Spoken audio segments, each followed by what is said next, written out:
The overall goal of the following experiment is to predict the coreceptor usage of HIV-1 for the administration of a new class of antiretroviral drugs. This is achieved by isolating the viral genomic nucleic acids, viral RNA, or proviral DNA from the patient's blood.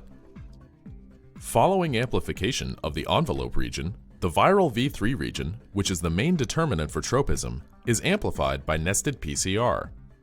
Next, the V3 amplicon is sequenced with different primers in order to generate a FASTA file.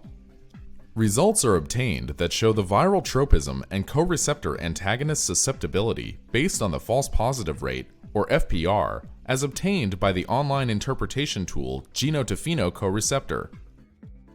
Depending on the coreceptor use, HIV viruses are classified as R5 or X4. Maravirog binds to the CCR5 receptor, inhibiting the entry of R5 viruses in the target cell. During the course of disease, X4 viruses may emerge and outgrow the R5 viruses. The termination of coreceptor use, also called tropism, is therefore mandatory prior to administration of Maravirog, as demanded by EMA and FDA. The main advantage of this technique is that one can make a parallel determination of the resistance to other antiretroviral drug classes very easily. This method allows for much more personalized medicine, as the cutoffs for the tropism results may be modified according to the patient's needs.